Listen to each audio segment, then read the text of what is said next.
Okay, we're back, we're live, we're here on a Thursday 4 to 5 block here on ThinkTech Talks. And of course, everybody knows. If you don't know, raise your hand. Maybe if you don't know, take a step backward. That this is Hawaii, the state of clean energy. It's really important. And we have today our special guest, Howard Wiig, who is no stranger to ThinkTech or to the state of energy. Howard is the energy analyst. Energy analyst. Energy analyst at Dept, the Department of Business and Economic Development and Tourism. Okay, and my co-host Ray Starling, who is listening to every word that you say, Howard.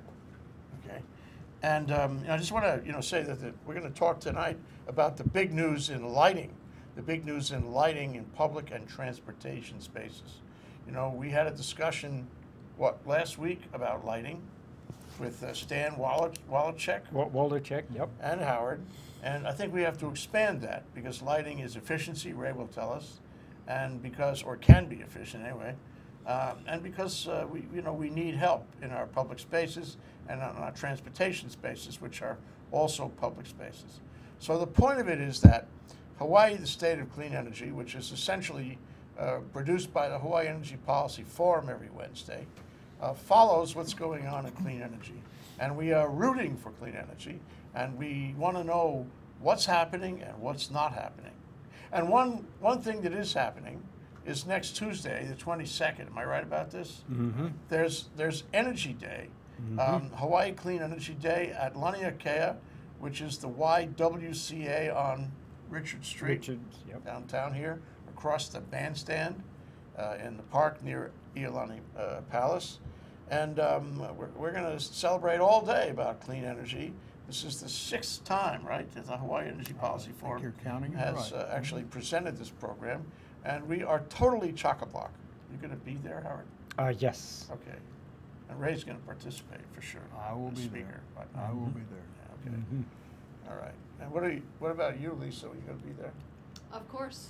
Okay, that's Lisa Harmon. She's here as part of our Negawatt moment with Rob DeVeriterra.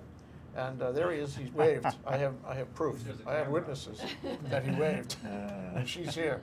So she has a message, and the message sounds in efficiency, and it's something you have to listen to because efficiency is the only way to save on fossil fuel and to not use fossil fuel at zero cost. That's right. That's right. The cheapest kilowatt you'll ever have is your efficiency. Is that microphone on? Because if it is, you'll feel so much better. Yes. Okay, good. It's on. Well, I'm here today, Howard, to talk about the new Clean Energy Ally program that Hawaii Energy is launching. And the Clean Energy Ally program, it's a network of our contractors, architects, engineers, equipment vendors, distributors, manufacturers, and retailers, all of those people who provide energy efficient products and services to the electric ratepayers. And we're very thankful for all the projects that the trade allies bring us every year.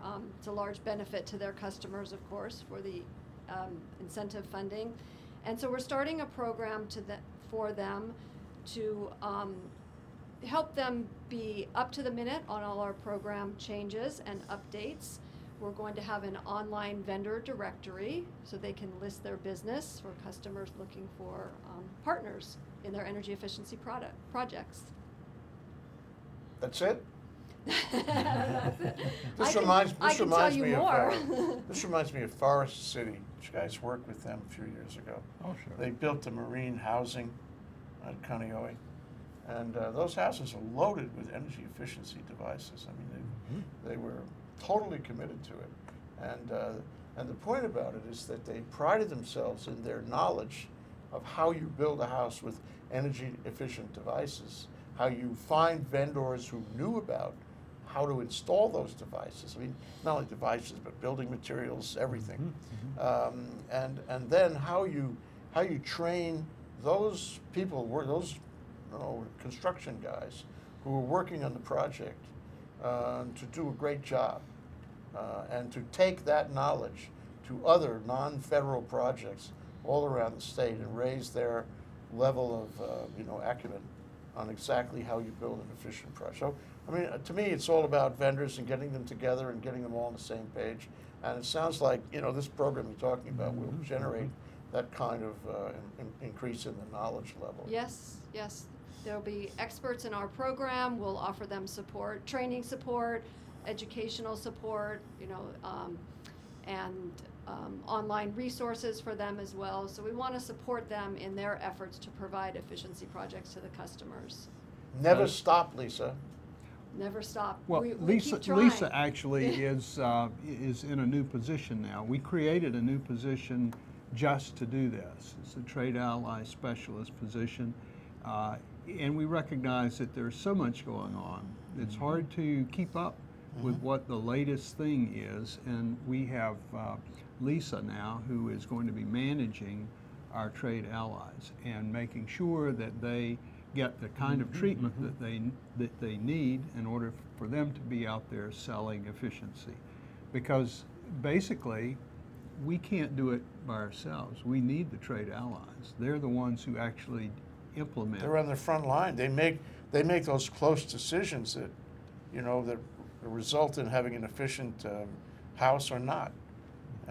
And if you say nothing to them and you don't ask for it, you won't get it. So if you it's the same thing would happen at the Marines, as there was all this, training and teaching and constant reminders about how you do it right so everything works best. So congratulations on your new job and promotion, Lisa. Thank you. When's the party? Tomorrow. Oh. Will Rob DeVerturta be there? Of course, Rob's our fabulous PR person. He's in charge. Sorry, we're going to have a party on Friday. I'm getting ahead of myself. Thank you, Lisa. You have more? I was just going to let you know that the program is launching on August 1st. At that point, there will be a site on our webpage for them, a page on our website for the allies to go to fill out an online application to become registered, to be embraced into the program. Great. hawaiienergy.com. Lots of other good information and tips there as well. Okay, we'll keep coming back. I'd like to hear more about how this works out. Yeah, be happy to do that. Thank you, Jay. Thank you, Lisa. Wow, Ray, you have a fabulous staff. What can I tell you? I know. People, energy efficiency is turning out to be one of the most important parts of the initiative. And I think that people didn't understand that at first, but they're coming around. It's also because some of the other elements of energy efficiency are not coming around. Well, we want to make it easier for all of the other elements to come around, so we get the efficiency done first and then fill in the gaps where we need power with renewable resources. Yeah.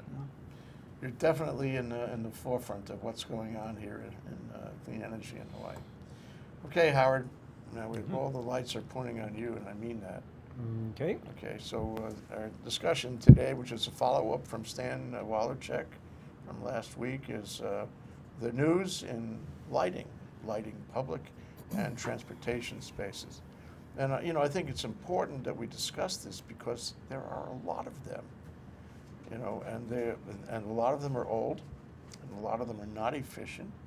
And if you right now snapped your fingers and put efficient lighting on all the highways, on all the public spaces, they'd be better lit, for one thing, which I think is important in terms of planning and architectural, view of it, and a lifestyle, quality of life view of it, but also from the point of energy efficiency.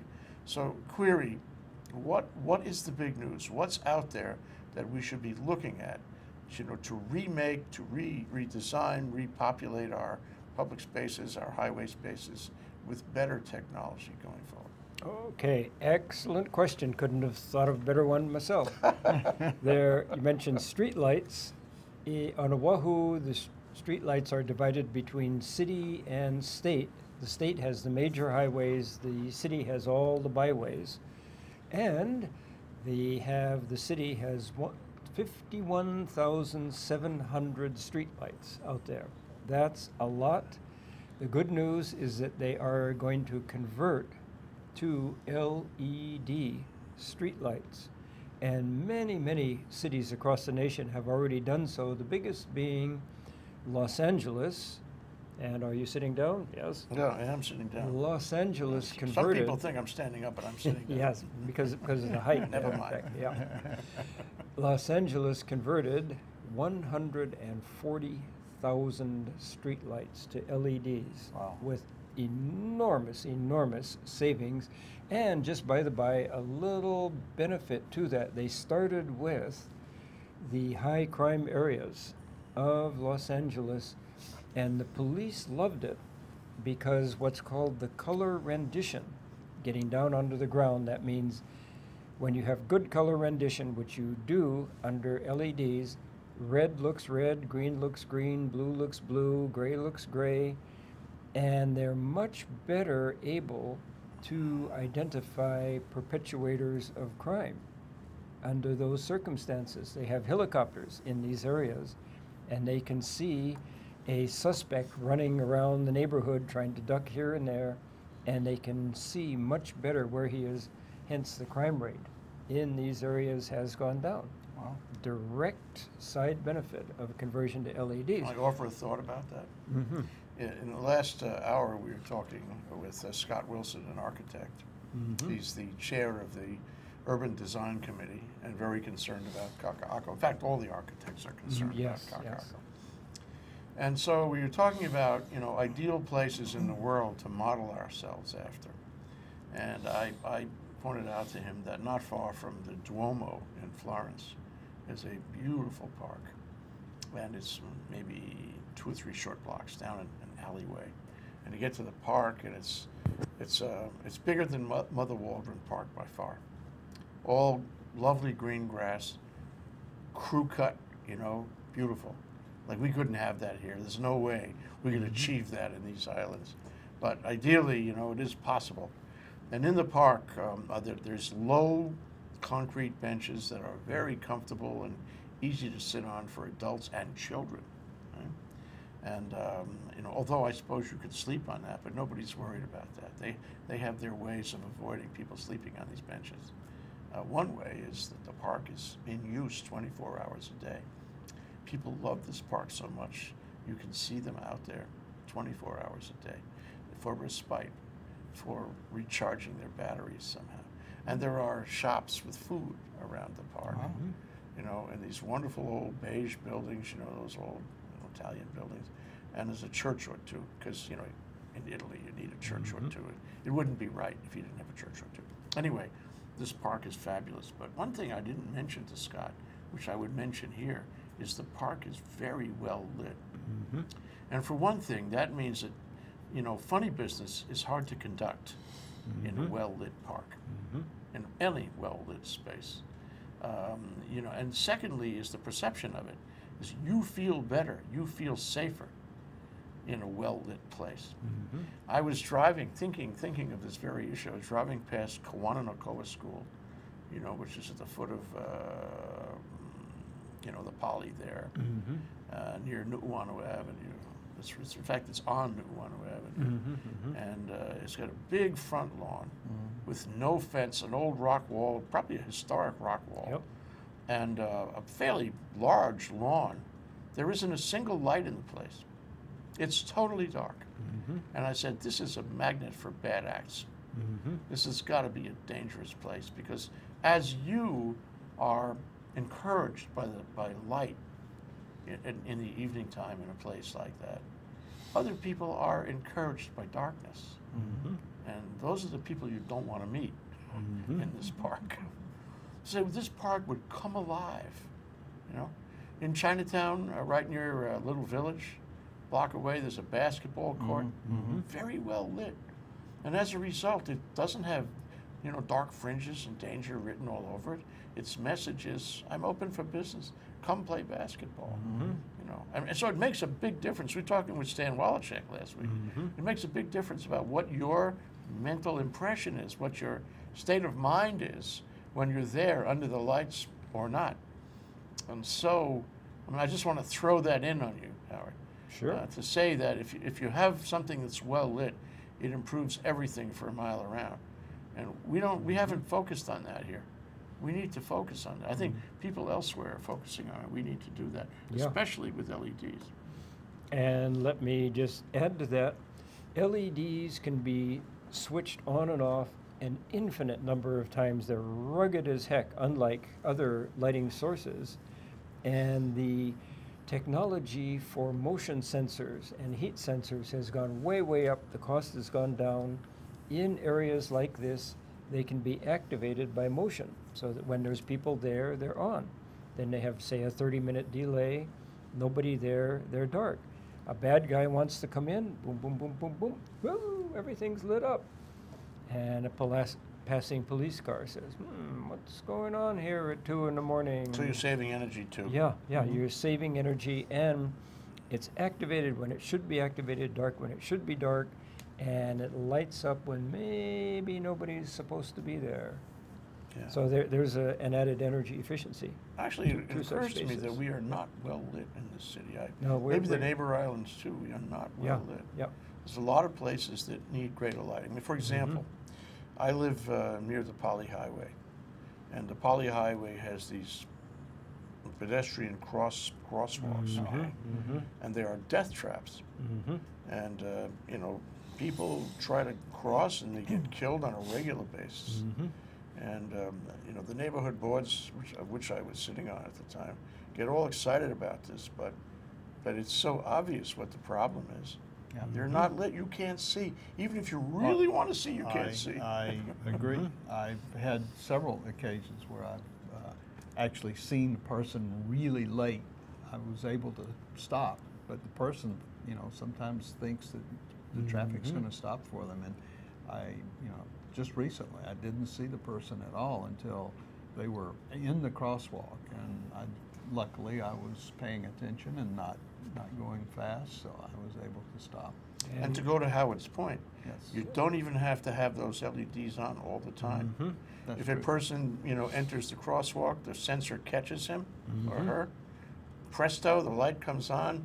Now everybody in half a mile can see that there's somebody crossing the crosswalk. Well, that raised some issues, and it takes a little getting used to, from what I understand. There were some stories from the mainland where guards who were supposed to be guarding large parking areas and so forth, they put in the LED lights that shut off. The guards were all up in arms because they couldn't see anymore, right? And until they realized that they didn't need to see when there's nobody there, but as soon as somebody was there, the lights came on, and they said, oh, we need to be paying attention, right? And back to your crosswalk example, another thing you can do with LEDs is, number one, have the motion sensors there, where somebody appears in the field, boom, the LEDs illuminating that crosswalk come right on. Plus, there is more.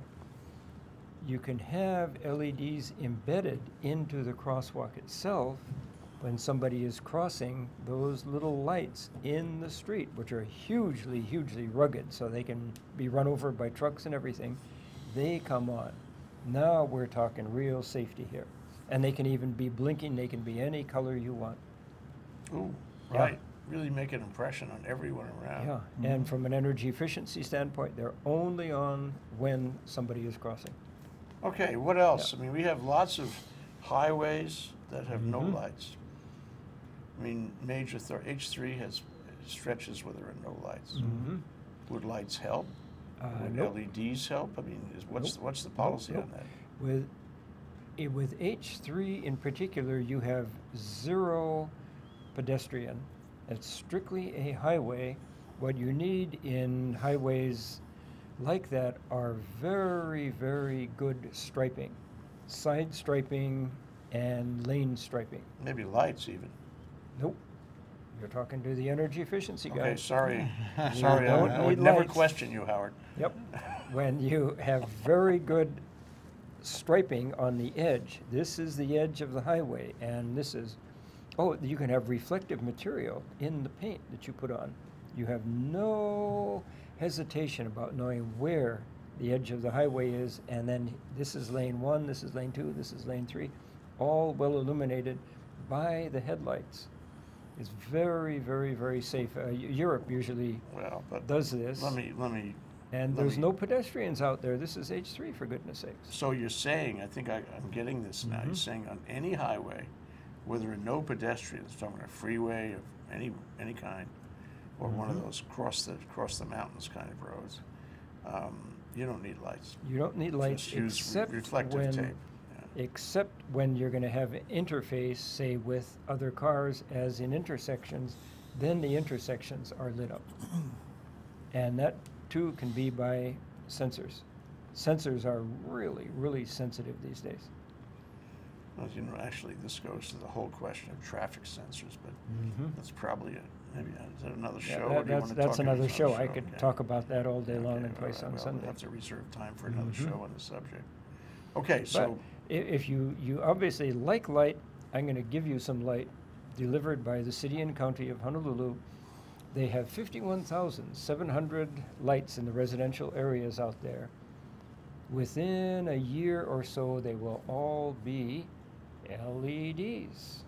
here, Here. where is the work proceeding right now as we There's speak? only pilot projects right now. There's a pilot project in Manoa, which is my neighborhood. I think another one in Waimanalo, another one in Kalihi, and another one somewhere else.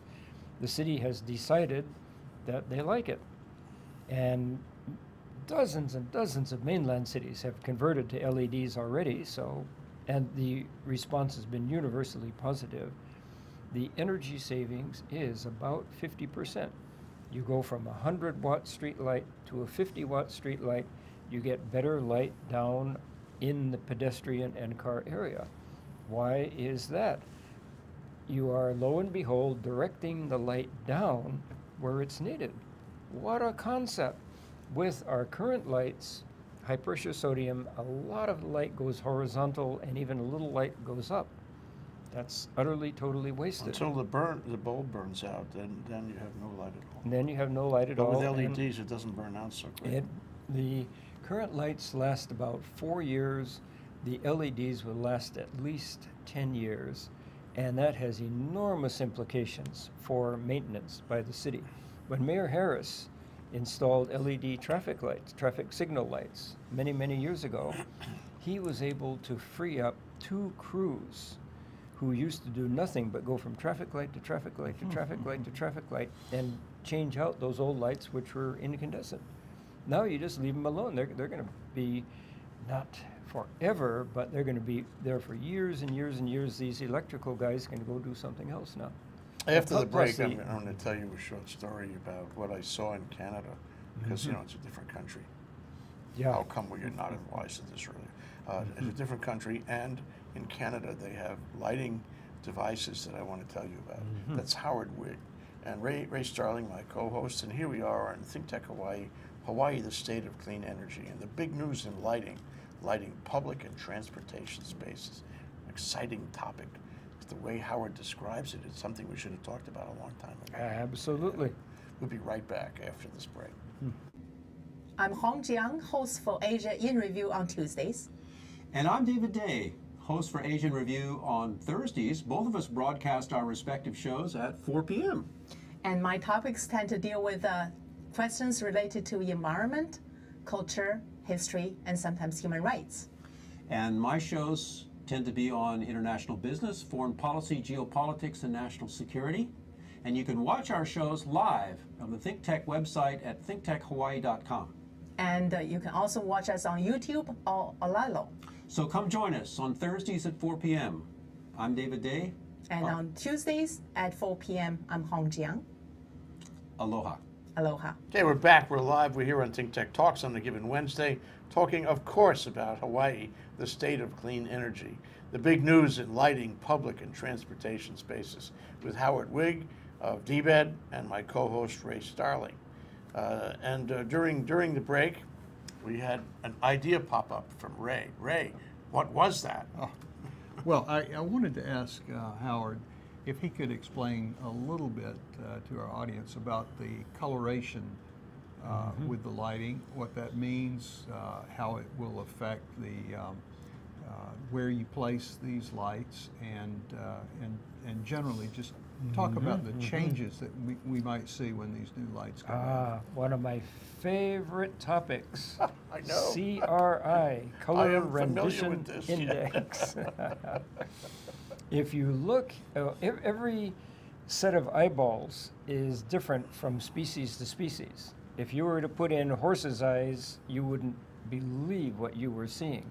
Our human eyes have, in terms of visual acuity, what we see, they go from ultraviolet on the left, this is a big chart, all the way over to deep red on the right, and it peaks, it's a bell-shaped curve, and it peaks right at green. Now and if you emulate that curve in your artificial lighting, which sunlight does a beautiful job of, because hominids have been around for 4.2 million years, and we've adapted to sunlight somehow over that period. If you can emulate with your electrical light that bell-shaped curve, you have perfect visual acuity. No light has been able to do that perfectly, but we do rate these things on a scale of 1 to 100. And if you know what low-pressure sodium is, those intense yellow lights, they have a CRI, color rendition index, of about 20. The high-pressure sodium lights that we have all over the place right now have a color rendition of 40, meaning when you go out to your parking lot and you have a light green car and next to it is a gray car, you're going to have a lot of trouble distinguishing between what your car is and what your neighbor's car is, because the color rendition index is so poor. Put your hand or look at your companion's face under strictly high-pressure sodium lighting, and you're not going to believe what you see. It looks all gray, all washed out, or splotchy red. That's poor color rendition index. LEDs can render excellent color rendition index. They can kind of emulate that bell-shaped curve that I described. Just the way they do here in our studio. Yes, yes. I mean, look at how beautiful we look. And there are many implications for that. Number one, you can have less lumens, less light intensity down on the ground and have better vision, meaning you can decrease your wattage and have better vision. The police love good color rendition index because they can tell exactly what color a car is, exactly the color of a suspect's face, clothing, so forth, so forth. So that is one implication there. And another for LEDs is that they're twice as efficient. They deliver twice as many miles per gallon as do the high-pressure sodium lamps. And you can reduce your wattage by 50%, get better lighting down on the ground. Plus, there's even more. There's more. Let me tell you what I'm going to do. With LEDs, you can aim your light distribution any way you want. With the high-pressure sodium, the light just goes splashing all over the place, horizontally into bedroom windows, up into the skies, and I'll talk about dark skies in astronomy in a minute. It goes everywhere where it's not needed. With LEDs, you can beam the light down right where it's needed, and you can make patterns of your light, including elliptical patterns. What you're trying to do... How about a Batman symbol in the sky? You think you're joking, you're not. Okay. We can make a Batman. Look at what the Honolulu Symphony and Opera does in front of the opera hall now. Sure. The LEDs? Yeah. Those are LEDs, Okay. shaped LEDs, doing anything they want. So with street lighting, you can emulate the shape of the street. What a concept. You can have big elliptical patterns such that the light is not splashed just under the street light itself, but uniformly distributed all the way from over here to all the way from over there. Easier to see the street that way. Yeah. And then the next street light has a similar pattern so that where the two cross, you have almost as much intensity as you do right under the lamp. That's called uniformity.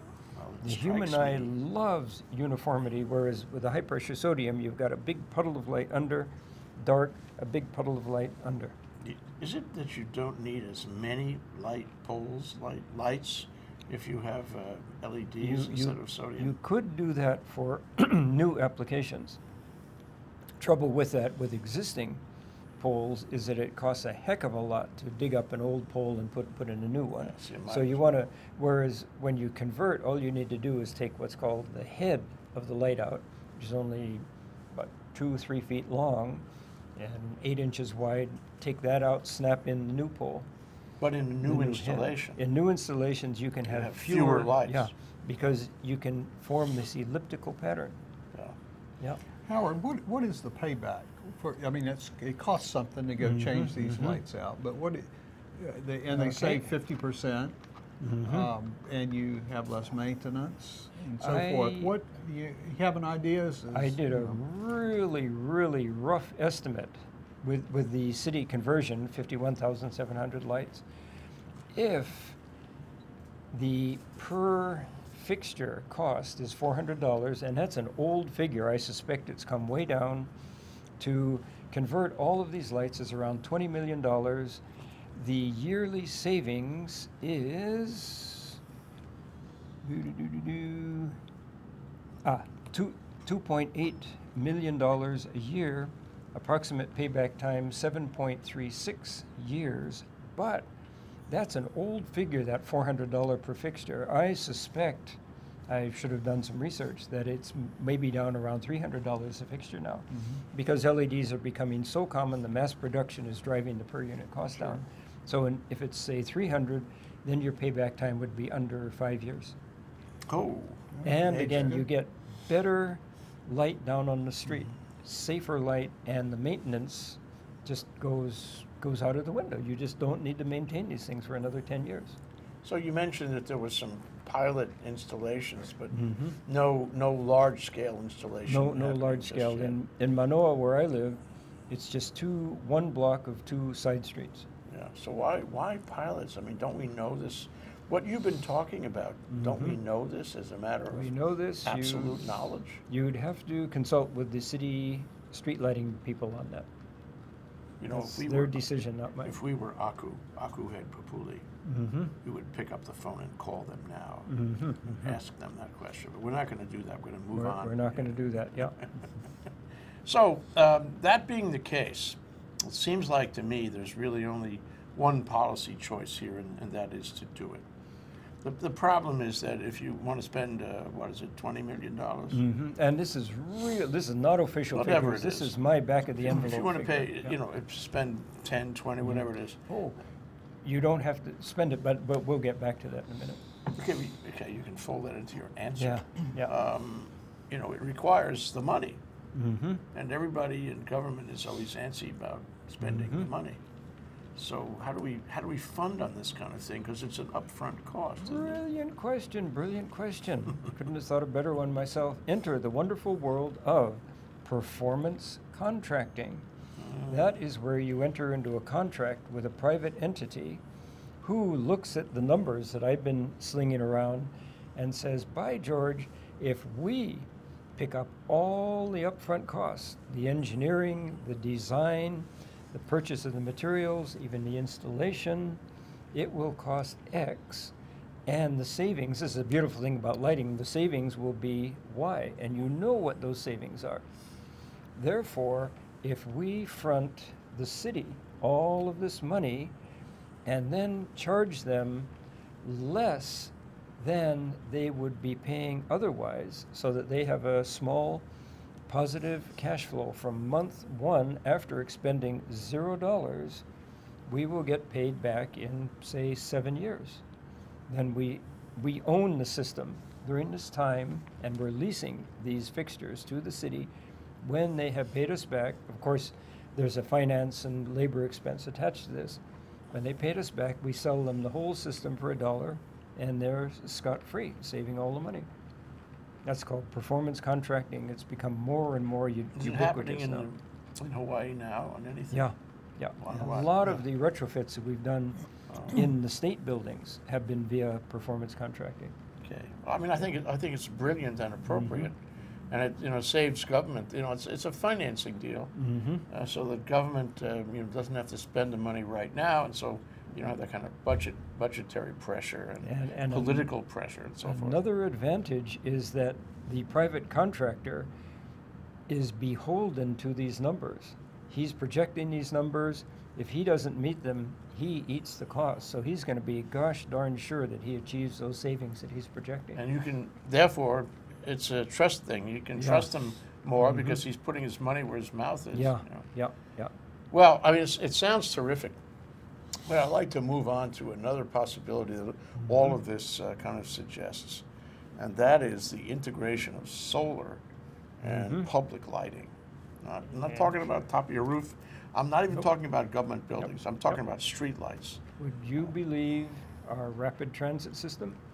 I was just in contact with a vendor who specializes in solar-powered streetlights. You have your street light, you have your PV panel up above there. In the day, it stores the power in a battery. At night, the light flicks on. She specializes in this, and she said, guess what? I just got a contract with Here or now? here, for our coming rail system. And For I the don't know whole if it's rail for- system? I don't know if it's a big contract, a small contract, but this is what they're looking at. You heard it here on ThinkTech. It's a scoop. We're not sure when it's a scoop, but Yeah, at some it's- point along the way, it's going to be a scoop. And there's a lot of different applications for solar-powered streetlights. Couple A, it's either Couple A Middle or Couple A High School out there is lighting their parking areas and I think their security areas with solar-powered streetlights. Okay, It's just a natural, and battery technology has improved such that it can be just a small battery. It doesn't have to be a big clunky car battery type thing. then you got to add one more level of technology to all this. And you talk about the park at Kawananakoa and with the security guards in an industrial setting. You have to have these things talk to each other. They could talk to each other by wireless. And in fact, Hawaii has a company, that has developed on a national scale mesh technology for wireless, where you have a whole blanket full of these nodes, and the nodes all talk to each other, and that could be done. So you could have 20, 30, 50 of them across a fairly large area, and if somebody appeared in the wrong place, boom, they all go on. Yep. And these are not even wired together. They are not using any electrical source at all. I saw units like this in my trip to Canada recently. And just as you described them, there are three elements in each one. There's the solar panels, which are quite small actually, and then the batteries, which are about the size of the solar panels, and then there's the light, and it's set up to work on a daily basis. So every day the sun shines all day and it's feeding the battery, and every night the light has enough, it's enough juice in the battery to keep it lit for most of the night. This is wonderful, and it's all self-contained, and I don't think they're that expensive.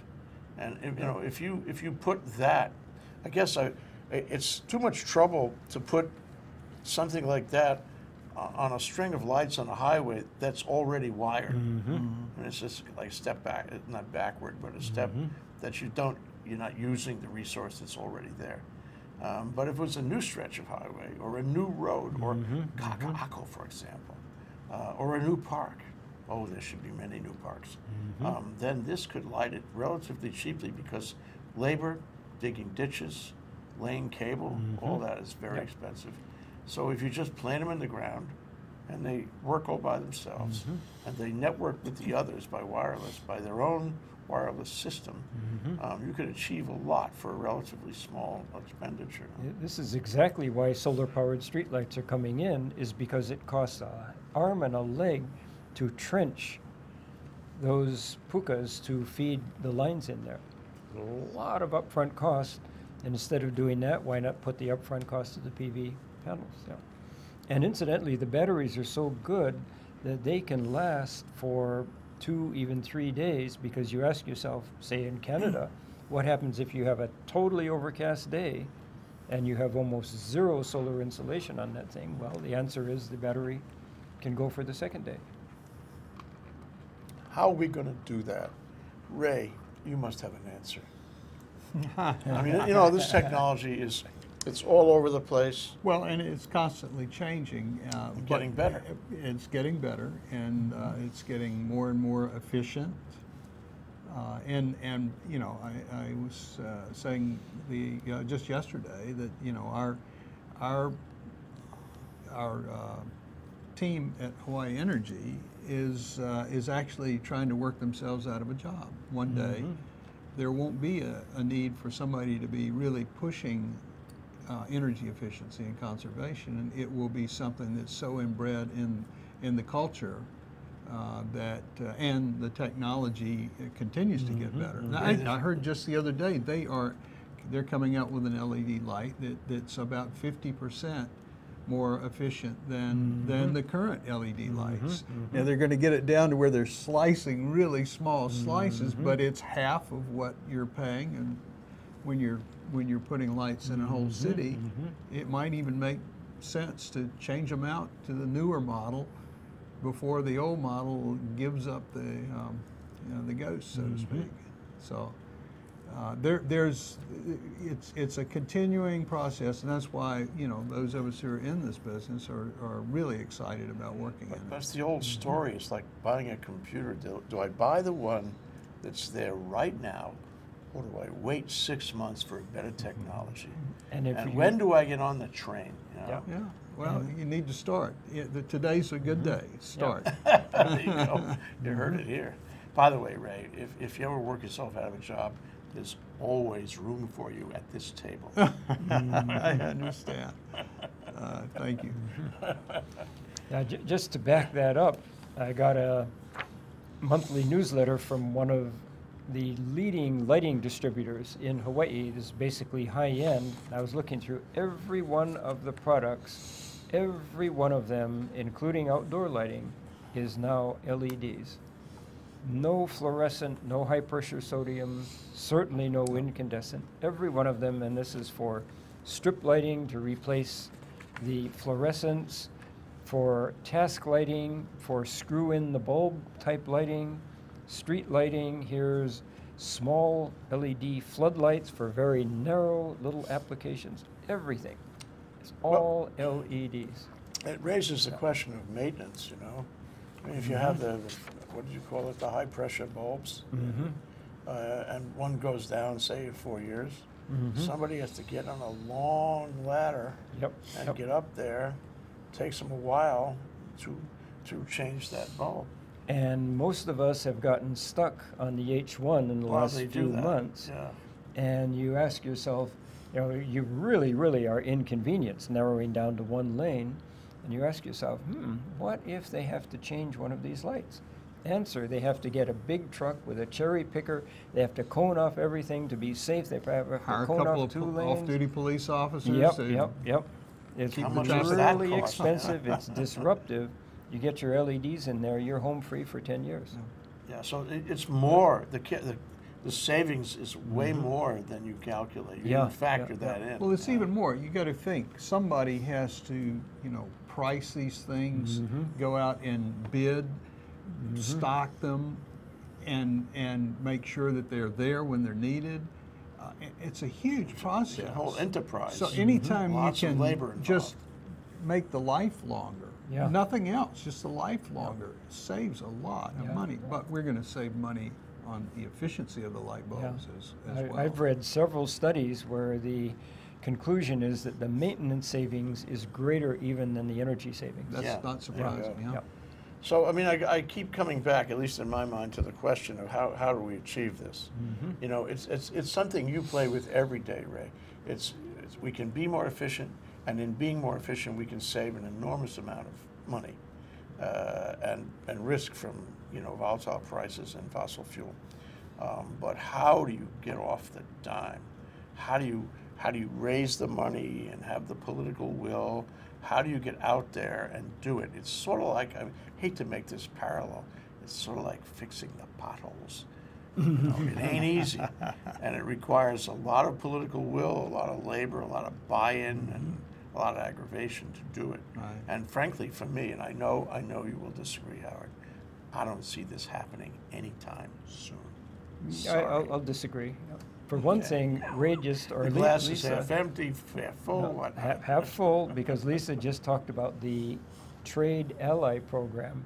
This means, as if they weren't doing it already, that the vendors of energy efficiency equipment out there, they're going to be knocking on doors and saying, buy my price, buy my product. Yes, I know it's a bit more expensive, but enter Hawaii Energy. There's a rebate. Yeah, there's a rebate. There's yeah. an incentive. Yeah. Not That just will, that will always help, you know. It does help. Yeah. And that's the whole idea behind the program, actually. Well, could you get involved in this? Well, we are involved. I mean, In those streetlights right now, in this big program we he's will be talking about? incentivizing every street light that goes up, yes. And There- incidentally, if you drive on, I think, yeah, H1, I think by the airport, you're going to see some LED pilot projects out there. So the state is moving forward also. Okay. Yeah. What have we missed here? This, We want to You were gonna save money. We want to have better lighting in all public places, including public places that are not well lit now. This is, I mean, that's the expectation, or at least that's our expectation. Well, what else do we need to do? well, to one get there? thing, well, we haven't talked about the private sector, which is out in public spaces also. I know Yes. of at least 2, if not 3, car lots that are converting to LEDs. And I've said, don't just save your 50% with your conversion, because LEDs are so versatile. You can reduce to 50% lighting if you want after midnight, or 30% lighting, whatever you want, or you can turn them all off and have them on motion sensors. If somebody enters that space at 2 in the morning, boom, the lights come on, and the passing officer of the law says, that light's not supposed to be on, let me check this out here. And they're already doing it, the car lots are already doing it. And if you read about new buildings coming up, you're just going to see LEDs, LEDs, LEDs, LEDs. The parking lots are not sexy, but there's massive conversion to LEDs in parking lots. You can spread the illumination as far as you want, so there's no dark corners. Ladies do not like dark corners in parking lots. And existing lighting, you have them, LEDs, you spread them out, you have your good color rendition, so you can see exactly what's going on. So who's handling this? It sounds like we have the right people in the house. I mean, Ray is incentivizing with, you know, a variety of incentives, I guess. And you, Howard, Dept, is Dept actively making this happen? I mean, how do you we do push, that? I'm the energy codes guy, and we keep ratcheting down the allowed amount of lighting for X application, the amount of wattage for X application, and that forces the designer into more and more efficient sources, and we factor in controls. If you have it such that this light turns off automatically after 20 minutes, you get more credits towards your code compliance. So we're pushing from that standpoint. That's a subject for another show, actually, the codes and standards, because that's a big thing that we still need. You try to get them updated, don't you? We do, and Howard, he's so humble, he doesn't really wear this badge, but he is the codes and standards guy in the state, and he has his hands full because he doesn't control the implementation of the codes and standards. That's his county job. So Howard's got to figure out how to get the codes where they need to be, and the codes that we have adopted historically have not been for traditional island type places.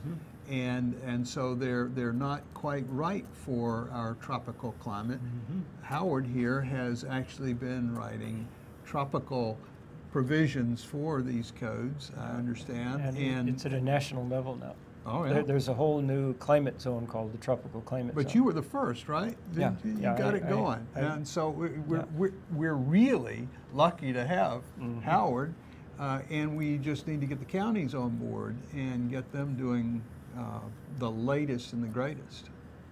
That's great, Howard. Codes and standards. Codes and you're going to standards. hear a lot more about that. Yeah, well, and we should. This is one of those energy efficiency things that, you know, has huge effect for relatively little money and effort, and we have to keep pushing on it. That's the thing. We have to do show after show, and keep on talking about lighting. So, Ray, we're about wound up here. You want to give a summary of this and give your impressions, and don't hold back. You may not agree with everything that Howard said, but you can tell us. Oh, I do. Howard, I think, he's been in this business a lot longer than there's been a business, actually. He was preaching this gospel a long time ago, and nobody wanted to listen. And they're finally beginning to listen, and we're lucky we've got Howard. And we appreciate the extra effort that he goes to.